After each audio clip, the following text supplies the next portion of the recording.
नमस्कार दोस्तों, कालजयी कृतिया में आप सभी का स्वागत है।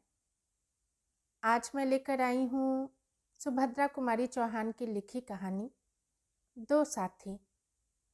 आइए सुनते हैं। आनंद और विनय दोनों बचपन के साथी थे। प्राइमरी पाठशाला से लेकर हाई स्कूल तक दोनों ने साथ साथ पढ़ा था। अब साथ ही साथ दोनों कॉलेज में आए थे। दोनों में गाढ़ी मैत्री, परंतु साथ ही साथ विचार विभिन्नता भी काफ़ी मात्रा में थी। दोनों का स्वभाव बिल्कुल भिन्न था। आनंद पूर्व तो विनय पश्चिम। आनंद अपने नाम के अनुरूप ही आनंद प्रिय था। स्वभाव से वह उदार, शाह खर्च, प्रेमी, मिलनसार और कुछ कुछ अभिमानी था। रुपयों का उसके पास कोई मूल्य नहीं था। जिस दिन घर से मनी ऑर्डर आता, उस दिन से लगातार वह तब तक खर्च करता जब तक उसके रुपए चुक न जाते।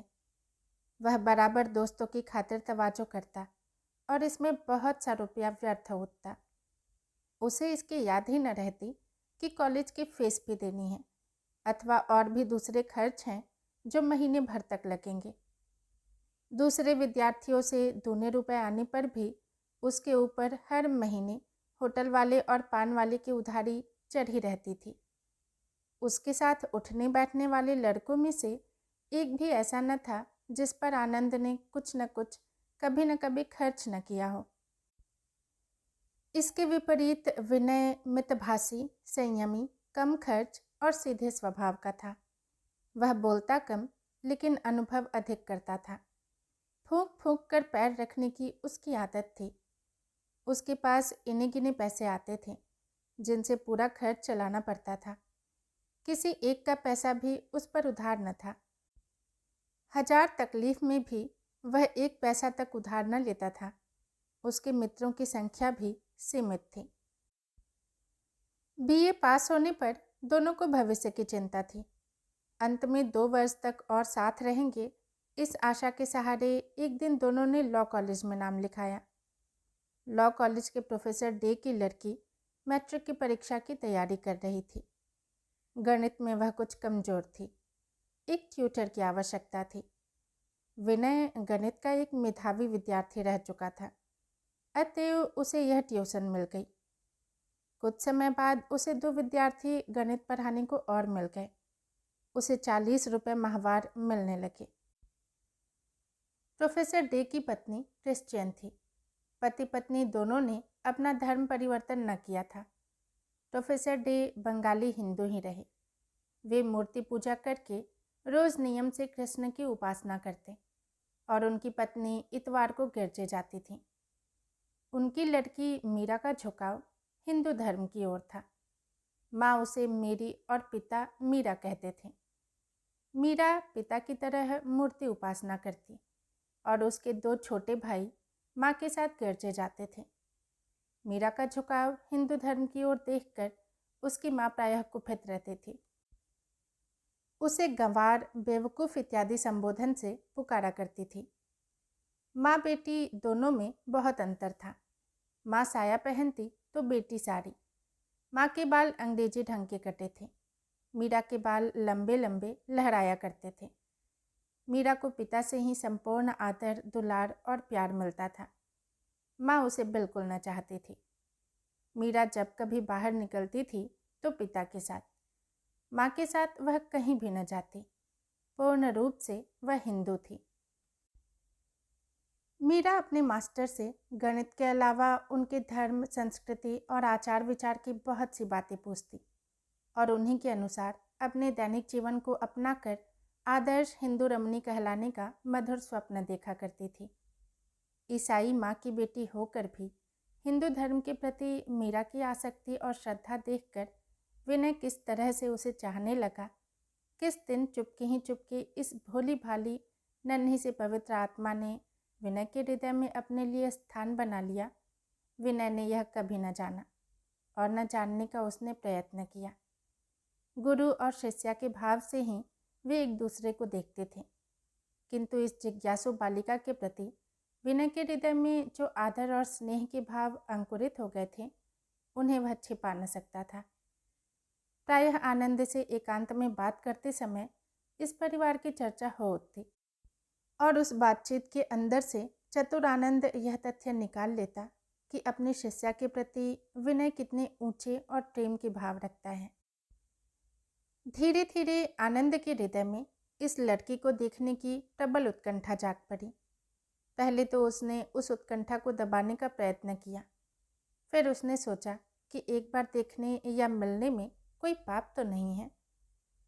उसने अपनी इच्छा विनय पर प्रकट की। दोनों मित्रों की राय थी कि देखने लायक वस्तु को देखने में कोई हर्ज नहीं, हर्ज न देखने में ही है। शाम को जब विनय पढ़ाने जा रहा था तब आनंद उसके साथ था। प्रोफेसर डे कहीं गए हुए थे। बाहरी बरामदे में मिसेस डे से इन लोगों को मुलाकात हुई। विनय परिचय करा रहा था। उसी समय मीरा भी वहां पहुंची। कुछ गर्व के साथ उसने कहा, आप मीरा देवी हैं जिन्हें मैं गणित पढ़ाता हूँ। मीरा चुप खड़ी रही। किसी तीसरे व्यक्ति के सामने बात करने में संकोच हो रहा था। मिसेस डे ने पुत्री की ओर देखते हुए भर्त्सना के स्वर में कहा, मेरी मिस्टर आनंद से हैंडशेक करो। साधारण शिष्टाचार का ज्ञान भी तुम्हें नहीं है। एक क्षण माता की ओर देखकर मीरा ने अपने दोनों हाथ जोड़कर आनंद से कहा, नमस्ते। नमस्ते उत्तर मिला। क्षण भर मीरा ने आनंद को देखा और अपनी अध्ययनशाला की ओर चल पड़ी। विनय के चले जाने के पश्चात आनंद और मिसेस डे में वार्तालाप होने लगा। 1 घंटे के बाद मीरा को पढ़ाकर विनय बरामदे में आया तो उसने देखा आनंद और मिसेस डे इस प्रकार घुल-मिल कर बातें कर रहे थे मानो बरसों से एक दूसरे के परिचित हैं। वैसे आनंद का स्वभाव ही कुछ ऐसा था कि वह लोगों से बड़ी जल्दी हिल मिल जाता था। विशेषकर स्त्रियां तो उसके प्रभाव में बहुत जल्दी आ जाती थीं। वह स्त्रियों के प्रति इतना आदर, इतनी श्रद्धा और इतना सम्मान प्रदर्शित करता कि पहली मुलाकात में ही हर एक मिलने जुलने वाली स्त्री उसे आदर्श पुरुष की श्रेणी में स्थान दे देती थी। इन पिछले 6 महीने में विनय और मिसेस डे में सिवाय नमस्ते के और किसी शब्द का विनिमय न हुआ था, पर आनंद ने एक ही दिन में अपना प्रभाव इतना अधिक कर लिया कि जब दोनों उठकर चलने लगे तब मिसेस डे ने उसे दूसरे दिन आमंत्रित किया। आनंद ने गर्व भरी आंखों से विनय को देखा। विनय मुस्कुरा दिया। कुछ दूर तक आने के बाद आनंद विनय से बोला, मूर्खराज, 6 महीने तक आकर भी तुम मास्टर के मास्टर ही रहे और बंदे ने एक ही दिन में मित्रता का नाता जोड़ लिया। बधाई देता हूँ तुम्हें, पर मैं तो मास्टर की सीमा से आगे बढ़ना ही नहीं चाहता। विनय ने हंसकर कहा, सीमा से आगे बढ़ने के लिए जौहर चाहिए, जौहर, क्या समझे? उस जौहर की न मुझे आवश्यकता है और न कभी आ ही सकेगा, दृढ़ निश्चय से हंसते हुए विनय ने उत्तर दिया। मीरा मैट्रिक पास हो गई। अब पिता की इच्छानुसार विनय से संस्कृत पढ़ने लगी। आनंद भी डे परिवार का एक व्यक्ति सा हो गया है। विनय का अधिक समय इस परिवार के साथ बीतता है। परिवार के छोटे से लेकर बड़े तक का वह प्रेम पात्र हो गया है। बिना पढ़ाए भी प्रोफेसर डे के यहाँ विनय का अधिकांश समय बीतता है।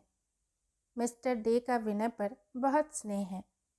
वे उसे अपने पास बुलाकर उससे बातें करते हैं और कभी कभी उनके हृदय का गहरा विषाद और असंतोष एक दीर्घ निश्वास के साथ बाहर निकल पड़ने को मचल उठता है। मीरा की प्रशंसा बहुत करते हैं और साथ ही उसके भविष्य की चिंता में एक गहरी सांस छूट जाती है। बात ही बात में एक दिन उन्होंने मीरा के विवाह के बारे में कहा।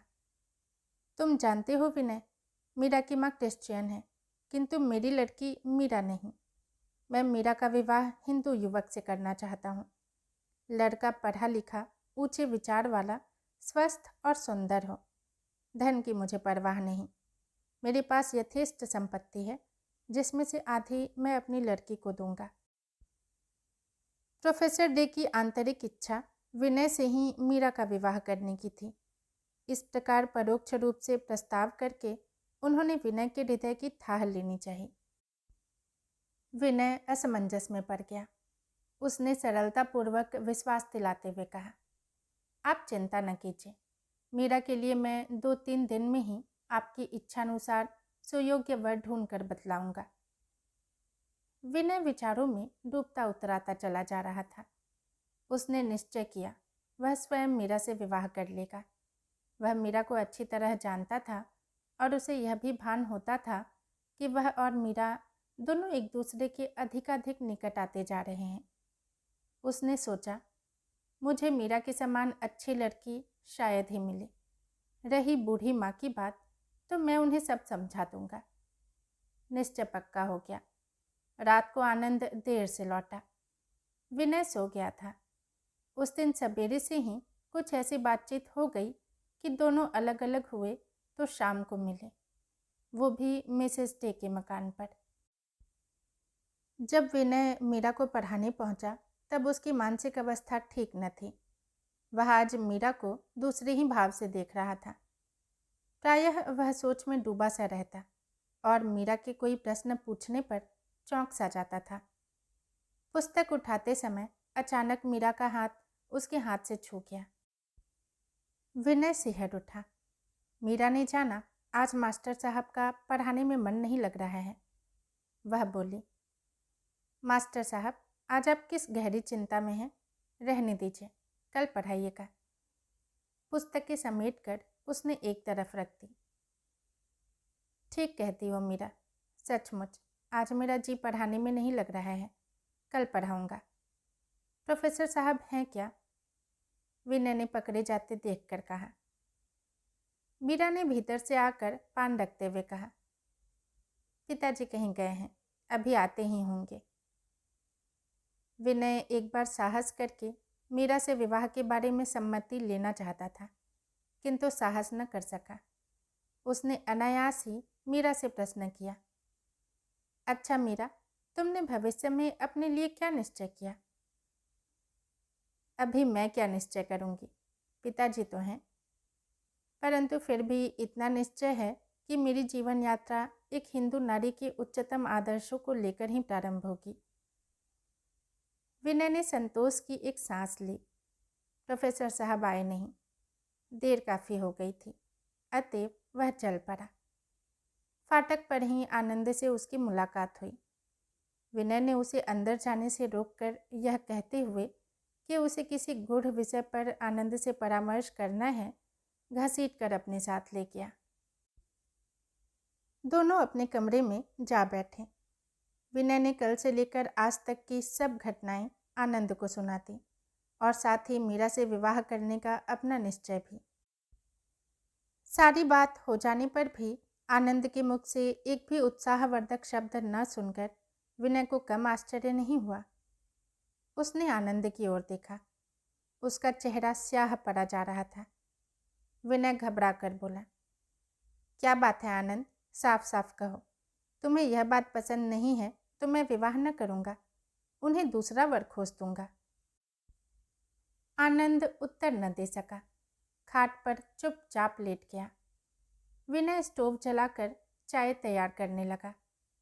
चाय पीने के बाद कुछ स्वस्थ होकर आनंद बोला, तुम्हें इस सफलता के लिए बधाई देता हूँ विनय, पर एक बात है, तुमने तो कर्तव्यवश मीरा से विवाह करने का निश्चय किया है, किंतु मुझे मालूम होता है कि मैं मीरा के बिना जी नहीं सकूँगा। मैं जो उस परिवार के साथ इतना समय व्यतीत करता रहा हूँ, वह मिसेस डे और उनके बच्चों के लिए नहीं। मीरा का आकर्षण मुझे वहाँ रोज खींच ले जाता है। किंतु तुमने मुझसे यह तो कभी न कहा। कैसे कहता, अपनी दुर्बलता प्रकट करने में तो कभी कभी संकोच होता है। फिर तुम क्या चाहते थे? आखिर मीरा को कैसे अपनाते? विनय ने प्रश्न किया। पहले तो उसके माता पिता के सम्मुख विवाह का प्रस्ताव रखता। यदि वे नहीं मानते तो मीरा को जबरन अपने साथ भाग चलने के लिए तैयार करता। क्या तुम आशा करते हो कि मीरा तुम्हारे साथ भाग जाने को तैयार होगी? कभी उससे प्रेम दर्शाया है? विनय ने जरा तेज होते हुए कहा। प्रेम दर्शाने के लिए कभी अवसर ही न मिला। पर अब इन बातों को जाने दो। मीरा के साथ तुम सुखी रहो विनय, यह मेरी कामना है। पर तुम्हें दुखी बनाकर मैं सुखी न रह सकूंगा। तुम्हारा सुख मेरा सुख है, तुम्हारा दुख मेरा दुख है, विनय ने अधीर होते हुए कहा। अब उपाय ही क्या है? आनंद कह उठा। घबराओ नहीं आनंद, उपाय है। मीरा के पिता से अभी मैंने कुछ नहीं कहा है, उन्हें तुम्हारा नाम सुझा दूंगा। कहते हुए विनय ने गहरी सांस ली और पलंग पर लेट गया। सवेरे से विनय ने जिस सोने के संसार की रचना की थी वह एक हल्के से हवा के झोंके से गिरकर मिट्टी में मिल गया। दोनों बड़ी देर तक चुपचाप पड़े रहे। अचानक आनंद उठ बैठा और बोला, नहीं विनय, यह नहीं होगा। यदि तुम मीरा को सचमुच प्यार करते हो तो मैं तुम्हारे सुख के रास्ते में एक कांटा न बनूंगा। विनय गंभीरता से बोला, मीरा को मैं प्यार करता हूँ या नहीं, सवाल यह नहीं है। सच बात तो यह है कि मैं तुम्हें दुखी नहीं देख सकता। मुझ में कष्ट सहने की क्षमता है, तुम में नहीं। अंत में यही निश्चय हुआ कि विनय आनंद का नाम प्रोफेसर डे को सुझावेगा। इसके बाद आनंद तो हल्की तबीयत से सो गया। विनय रात भर तड़पता रहा। सुबह चाय के समय दोनों फिर साथ बैठे। विनय के चेहरे पर मुस्कुराहट थी। उसने आनंद से कहा, आनंद, मैं मीरा को सहज ही भुला न सकूंगा, इसलिए उचित यह है कि तुम्हारे विवाह के पहले मैं यहाँ से कहीं चला जाऊं। जाने से पहले मैं मीरा को कुछ उपहार स्वरूप दे जाऊंगा, उसमें तो तुम्हें कोई ऐतराज नहीं होना चाहिए। कुछ ठहर कर उसने फिर कहा, एक बात और आनंद, इसे भूलना मत। देखो, मीरा को कभी किसी प्रकार का कष्ट न देना। अगर मुझे मालूम हुआ कि तुमने उसे किसी भी तरह का कष्ट दिया है तो मित्रता भूल जाऊंगा, तुमसे उसका बदला लिए न रहूंगा। इसे मजाक न समझना, बहुत सोच समझ कर कह रहा हूँ। किंतु विनय, तुम्हें खोकर क्या मीरा के साथ मैं सुखी रह सकूंगा? तुम्हारा अभाव तो मुझे कदम कदम पर खटकेगा। आनंद के स्वर में भर राहत थी, पीड़ा का आभास था। कॉलेज के जीवन के बाद तो हमें अलग होना ही पड़ता, इसके लिए हृदय को दुर्बल न बनाओ। पर एक बार तुम कहो कि मीरा को कभी कष्ट न दोगे। विनय का गला भरा आ रहा था। विनय, मैं मीरा को कभी किसी प्रकार का कष्ट न होने दूंगा। आनंद आगे कुछ न कह सका, आंखें भर आई थी। शाम को जाकर विनय ने प्रोफेसर डे से मीरा के लिए आनंद का नाम सुझाया। प्रोफेसर डे के चेहरे पर प्रसन्नता न दिख सकी, जिसकी आशा विनय को थी। साथ ही विनय ने कहा, मैं किसी आवश्यक कार्य से बाहर जा रहा हूँ, जल्दी ही लौट कर आ जाऊँगा। विनय वहाँ से उठकर मीरा के पास गया। मीरा पढ़ने की प्रतीक्षा में बैठी थी। विनय ने अपने को संभालते हुए कहा, मीरा, मैं आज भी तुम्हें न पढ़ा सकूंगा। मैं जरूरी काम से बाहर जा रहा हूँ, कब लौटूंगा कह नहीं सकता। मैं तुम्हारे लिए कुछ पुस्तकें लाया हूँ, इन्हें ध्यान से पढ़ना और समझना। आवाज़ में एक दर्द था, एक अनुग्रह था। मीरा के सामने किताबों का ढेर लगाकर एक अंगूठी मीरा की अंगुली में पहनाते हुए कहा, इसे कभी अंगुली से अलग न करना। मैं कहीं भी रहूं, इससे मेरी आत्मा को संतोष होगा। उत्तर की प्रतीक्षा किए बिना ही वह तेजी से अपने कमरे से बाहर हो गया। मीरा उठकर आई। वह कुछ पूछना चाहती थी, पर तब तक साइकिल उठाकर विनय बहुत दूर तक जा चुका था। लौटकर मीरा ने देखा, अंगूठी पर मीरा खुदा हुआ था और किताबों पर सुंदर सुंदर अक्षरों में विनय की कलम से उसका नाम लिखा था। किताब भी ऊंचे दर्जे की भारतीय साहित्य और हिंदू धर्म से संबंध रखने वाली थी। विनय का आज का व्यवहार भोली मीरा समझ न सकी। यदि एक बार भी विनय की ओर आंख उठाकर देखती तो उसके हृदय का प्रचंड विषाद मीरा की समझ में आ जाता। पर मीरा में इतनी समझ कहाँ थी। मीरा इसी चिंता में उदास बैठी थी कि आनंद आ गया। मीरा का जी कुछ हल्का हुआ। उसने सोचा इनसे विनय के बारे में कुछ जान सकूंगी। आते ही पूछा, क्या आप लोग घर जा रहे हैं? नहीं, ऐसी तो कोई बात अभी नहीं हुई है, कहते हुए आनंद अपनी जगह पर बैठ गया। किसने कहा तुमसे? उसने मीरा से प्रश्न किया। मीरा बेचारी क्या कहती, चुप रह गई। कुछ क्षण बाद बोली, परीक्षा हो गई ना, इसीलिए पूछा था। हम लोग कब जाएंगे यह तो विनय तय करेगा, आनंद ने कहा, और जाने से पहले तुमसे कह जाएंगे। इतना कह वह मुस्कराया। मीरा आगे कुछ न कह सकी। मिसेस डे ने चाय के लिए सबको बुला लिया। उस दिन आनंद ने बहुत देर तक मिसेस डे के बंगले पर विनय की प्रतीक्षा की। प्रोफेसर साहब के आने पर ही उसे मालूम हुआ कि विनय आकर चला गया। घबराकर आनंद अपने निवास की ओर तेजी से बढ़ा। उसे संदेह होने लगा कि शायद वह विनय से अब न मिल पाएगा। संदेह सच निकला। कमरा खाली था। मेज पर एक लिफाफा पड़ा था। झपट कर आनंद ने उसे उठा लिया। देखा लिखावट विनय की थी।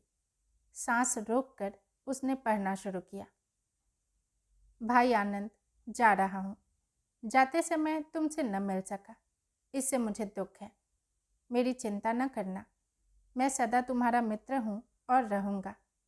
मीरा की रक्षा भी भली भांति करना, उसे किसी प्रकार का कष्ट न होने देना। तुम्हारा अपना विनय। पत्र समाप्त होते ही आनंद को ऐसा लगा कि वह खड़ा न रह सकेगा। वह खाट पर गिर पड़ा और बालकों की भांति फूट फूट कर रोने लगा। न जाने कितनी देर तक रोता रहा।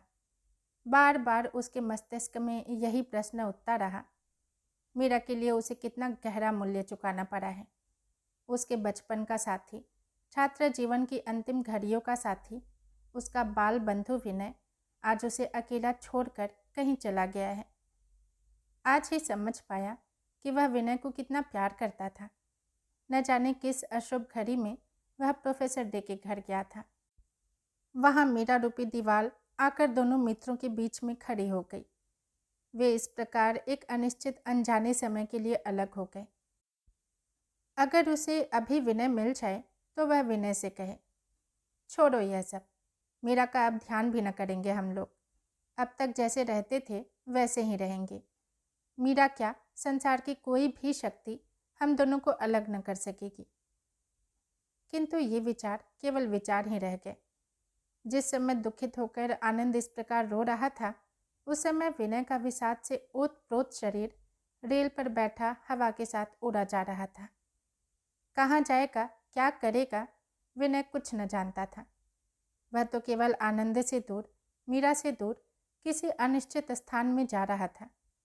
जब तक वह अपने हृदय की सारी दुर्बलताओं को धोकर बहा न देगा, तब तक विनय न तो मीरा से मिलेगा न आनंद से। आनंद उसका मित्र है, मीरा आनंद की पत्नी। विनय दोनों की मंगल कामना करता है। मीरा और आनंद के विवाह को आज 5 साल हो गए। मीरा अब 2 संतानों की माँ है। पहला लड़का 3.5 साल का और दूसरा 1.5 साल का है। पिछले साल से इस छोटे से परिवार पर बड़ा ही भीषण आर्थिक संकट उपस्थित हो गया है। विवाह के समय आनंद को दहेज के तौर पर 10,000 रुपये प्रोफेसर डे से मिले थे, साथ ही रहने के लिए एक बंगला भी। किंतु पास में रुपया होने और कोई रोक टोक न होने के कारण फिजूल खर्ची होने लगी। आनंद की आदतें और भी बिगड़ गईं। परिणाम यह हुआ कि 5 साल में 5 रुपये भी शेष न रह सके। ईसाई माँ की बेटी से विवाह करने के कारण परिवार वालों ने आनंद का बहिष्कार कर दिया था। इधर 2 साल हुए प्रोफेसर डे ने भी इस संसार को छोड़ दिया। मिसेस डे ने एक एंग्लो इंडियन से पुनर्विवाह कर लिया, इसलिए आनंद को आर्थिक सहायता कहीं से भी न मिल सकती थी। मीरा के जेवर, कीमती उपहारों को बेच बेच कर किसी प्रकार घर का काम चल रहा था।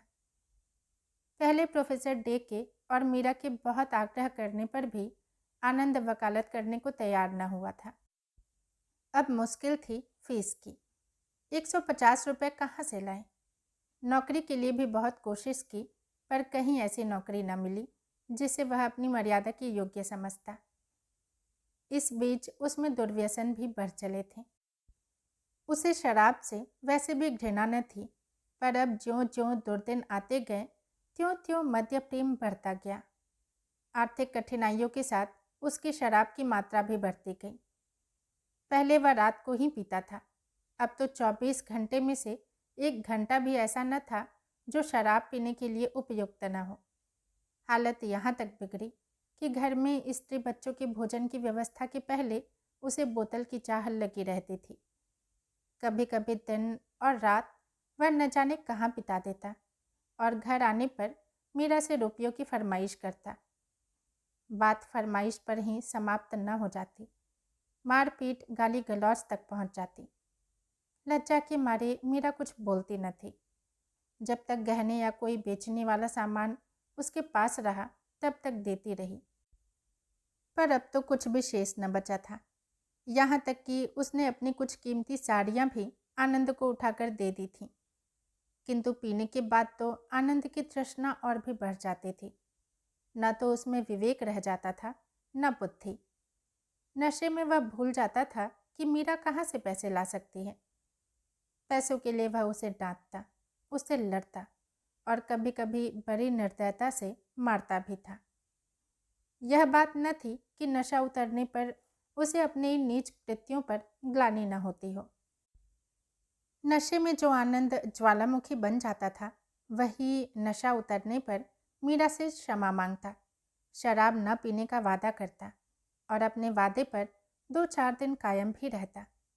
परंतु हाथ में कुछ भी पैसा आया और आनंद फिर शराब का साथी और बाद में पशु से भी गया बीता हो जाता था। इधर कुछ दिनों से मीरा की अंगूठी पर, जो विनय ने उपहार स्वरूप दी थी, झगड़ा चल रहा था। आनंद अंगूठी बेचना चाहता था और मीरा उसे देना न चाहती थी।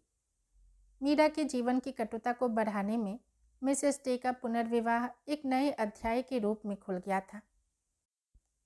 उसे बात बात पर आनंद ताने देता कि आखिर वह अपनी माँ की बेटी है। उन्होंने प्रोफेसर डे को मारकर दूसरी शादी कर ली, तुम भी मुझे मारकर वही करोगी, इसलिए अंगूठी पर तुम्हारा इतना मोह है, उसे देती नहीं। मीरा ने जबान पर ताला डाल रखा था, हृदय पत्थर का बना रखा था। सब कुछ सुनती, सब कुछ सहती, पर जवाब न देती। इसी अंगूठी के पीछे एक दिन आनंद झगड़ कर चला गया। 2 दिन तक घर के छोटे छोटे बच्चों को भूख से रोते बिलखते देखकर किस माँ का हृदय चूर चूर न होने लगेगा। मकान में नीचे कुछ किराएदार रहते थे। महीना पूरा होने को था। मीरा ने सोचा कि कुछ रुपया किराए के मांग लूं, पर जब खबर भेजी गई तो पता चला किराया आनंद पहले ही ले चुके हैं। विनय एक कॉलेज में गणित का प्रोफेसर हो गया था। इधर कई दिनों से उसकी अंतरात्मा अपने मित्र आनंद और मीरा से मिलने के लिए अकुला रही थी। वह अपनी दुर्बलताओं पर विजय पा चुका था, अतएव वह उनसे मिलने चल पड़ा। मोटर से ही यात्रा करने का निश्चय किया। विवाह से पहले जो बंगला प्रोफेसर डे मीरा को देने वाले थे, वहां पहुंच गया। लोगों से उसे पता ज्ञात हो गया। उसने सोचा कि बिना सूचना दिए चुपके चुपके जाकर उन्हें आश्चर्य में डाल दूंगा। चोरों की तरह जीने से चढ़कर जब विनय ऊपर पहुंचा तो देखा कि छज्जे पर दोनों बच्चे बैठे हैं। दहली पर जीने की तरफ पीठ किए मीरा बैठी है। सामने थोड़े से भुने चने पड़े हैं, उन्हें छील छील कर बच्चों को खिला रही है। विनय स्तब्ध सा खड़ा रह गया। यह वही मीरा है और यह मेरे आनंद का निवास स्थान है। फिर उसने सोचा, मैंने गलती तो नहीं की। इतने में ही मीरा ने जो पीछे देखा तो खड़ी हो गई। स्वाभाविक हंसी के साथ बोली, मास्टर साहब आप हैं? आइए, बहुत दिनों के बाद हम लोगों की याद आई। कुर्सी पर बैठते बैठते विनय ने पूछा, आनंद कहाँ है? मीरा क्या जवाब दे। उसका चेहरा उतर सा गया। अपनी फटी धोती संभालते हुए बोली, बाहर गए हैं, अभी आते होंगे। ठहर कर उसने कहा, हाँ देखिए, मैंने आपकी अंगूठी कभी अंगुली से नहीं निकाली, फिर भी आप हम लोगों को भूल गए।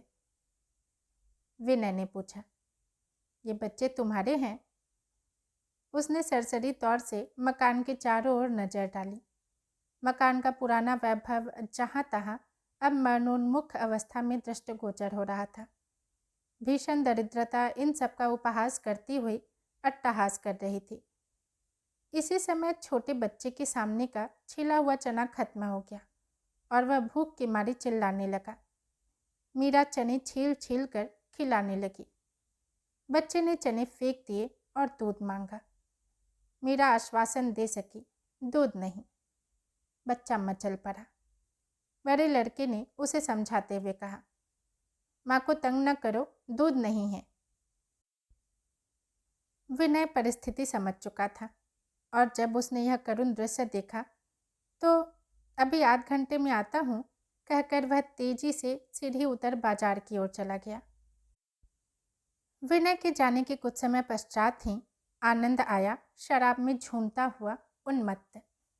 उसने मीरा से खाना मांगा। बेचारी मीरा क्या देती, घर में कुछ था ही नहीं। विवेक तो दूर ही रहा, पर बुद्धि भी नशे में चूर हो जाती है। आनंद ने आव देखा न था। पास ही रखी कैंची उठाकर मीरा को मारी। कैंची मीरा के सिर में जोर से लगी। खून की धार बह चली। आनंद खाट पर गिर बड़बड़ाने लगा। दरिद्र घर की है ना, चने खाने को देती है। मैं घोड़ा हूं जो चने खाऊंगा। उन्मत्था आनंद क्या जाने कि वे चने भी मीरा ने अपने 2 लालों की भूख शांत करने के लिए उधार लिए थे। विनय ने आकर दूसरा ही दृश्य देखा। खून से सनी मीरा बड़े बच्चे का हाथ पकड़े और छोटे को गोद में लिए एक तरफ खड़ी है। आनंद आंखें बंद किए खाट पर पड़ा बड़बड़ा रहा है। मिठाई और फलों की टोकरी विनय ने फर्श पर रखी। आवाज सुनकर आनंद ने आंखें खोली। विनय को देखते ही वह फट पड़ा। ओह, तुम हो विनय? तुम्हें इसका दिमाग बिगाड़ रखा है। चोरी से मिलने आते हो, शर्म लगती है मेरे सामने आने में। विनय ने देखा आनंद होश में नहीं है, आंखें आग उगल रही हैं। वह सामने से हट गया। आनंद ने बाज की तरह झपट कर विनय का गला पकड़ लिया और गुस्से में बोला, उसकी तो खोपड़ी फोड़ दी है, अब तुम्हें भी मजा चखाई देता हूँ। विनय ने किसी तरह अपने को उसके पंजे से छुड़ाया और दरवाजे के पास खड़ा हो गया। आनंद, बात तो सुनो, उसने भारी आवाज में कहा। घायल शेर की भांति आनंद बोला, बात पीछे होगी, पहले यह लो खाने भर को, कहकर उसकी ओर झपटा। विनय सामने से हट गया। आनंद आवेग और नशे में अपने को संभाल न सका। छज्जे से वह नीचे सड़क पर जा गिरा। उसका सिर फट गया। बेहोश आनंद को उठाकर विनय और कुछ पड़ोसी ऊपर ले आए। 6 घंटे के उपचार के बाद आनंद होश में आया। नशा काफुर हो चला था। विनय को देखकर उसके चेहरे पर एक मुस्कुराहट आ गई। विनय, क्षमा करो, गरीब मीरा को मैंने बहुत सताया। आनंद ने मीरा की ओर देखा। उसकी आंखें क्षमा की प्रार्थना कर रही थी। विनय कुछ न कह सका, आंखें भर आईं। आनंद ने अपने पुराने प्रेम में घुलकर कहा, छी विनय, रो मत, मेरा तो अंत ही ऐसा ही होने वाला था। शराब ने मुझे कहीं का न रखा। सब कुछ समझता हुआ भी मैं शराब पीना न छोड़ सका। विनय, थोड़ी ब्रांडी पिलाओ, मेरी शक्ति जीर्ण होती जा रही है। मुझे तुमसे बहुत बातें करनी है। मीरा ने आनंद को थोड़ी सी ब्रांडी पिलाई। आनंद ने मीरा का हाथ पकड़ लिया। मीरा जमीन में करसी गई। उसने कहना शुरू किया, विनय भाई, एक बार तुमने मुझसे कहा था कि मीरा को कोई कष्ट न होने पावे, परंतु मैं तुम्हारे अनुरोध की रक्षा न कर सका। आज मैं तुम्हें अपने दोनों बच्चे और मीरा को सौंपता हूँ। इन्होंने जीवन में कष्ट का अनुभव किया है, इन्हें किसी प्रकार का कष्ट अब न होने देना। विश्वास दिलाओ, मैं शांति से मर सकूंगा। उसकी शक्ति क्षीण हो रही थी। हाथ पैर ठंडे पड़ते जा रहे थे। वह स्थिर दृष्टि से विनय की ओर देख रहा था। विनय अपने को संभाल न सका। आनंद की छाती से चिपटकर रो पड़ा। आनंद, तुम मुझे छोड़कर क्यों जा रहे हो? मैं तुम्हारे बिना न जी सकूंगा, उसने सिसकते हुए कहा। आनंद की आंखें छलछला रही थी। जीना पड़ेगा तुम्हें विनय, मेरे बच्चों के लिए, मेरी मीरा के लिए। आनंद आगे कुछ न कह सका। पथराई हुई सी आंखों से गंगा बह गई। दोस्तों, कहानी यहीं समाप्त होती है। धन्यवाद।